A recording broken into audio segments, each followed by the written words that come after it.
At ngayon sa ating mga balita, sako-sakong bigas na pimigay bilang ayuda sa Barangay Mabolo sa Cebu City ay hindi na makapakinabangan dahil mabaho na ito at umano'y not fit for human consumption. Si Alan Domingo ng GMA Regional TV, Balitang Bisdak, nakatutok. Matod ni Roniel Madrid, mulupyo sa Barangay Mabulo nga nakapondo lang sa Barangay Jim ang mga sinakong bugas. Wa maapod-apod o gipangbawi ang uban gikan sa mga residente tungod kay baho ug dili haom pangkonsumo sa mga tao.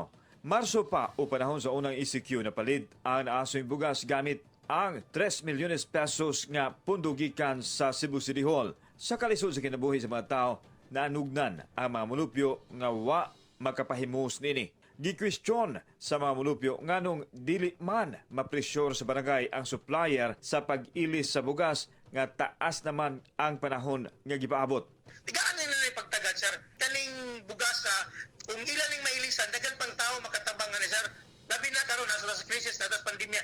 Ayop ilan yung matagaan pagtagad. Maura na, sir. Samtang ipasabot ni Konsyal Eric Lipitin, budget officer sa Mabulo, nga gipresyor na nila ang supplier nga ilisdan ang maong mga sinakong bugas apan nagmagahi gyud kini bisan unta og installment ang pag-ilis.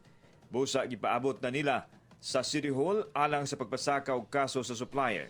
Dili gyud siya idibol. Dili gyud no kay baho siya niya dili iniglungag kanang bati gyud siya. Sumaan ni Lipitin, dulaan sa 300 ka mga tag 50 kilos nga sakong bugas ang dili gyud magamit.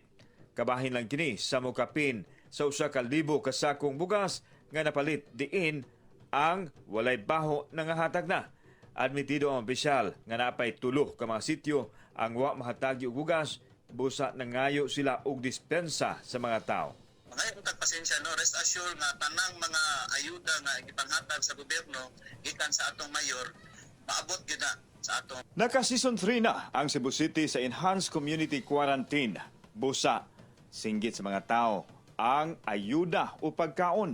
Panghinaot nila nga dili unta masayang ang kwarta sa gobyerno nga gigahin alang sa ayuda sa katawhan. Kauban si Marlon Milgaso, ako si Alan Domingo. Balitang Bisdak.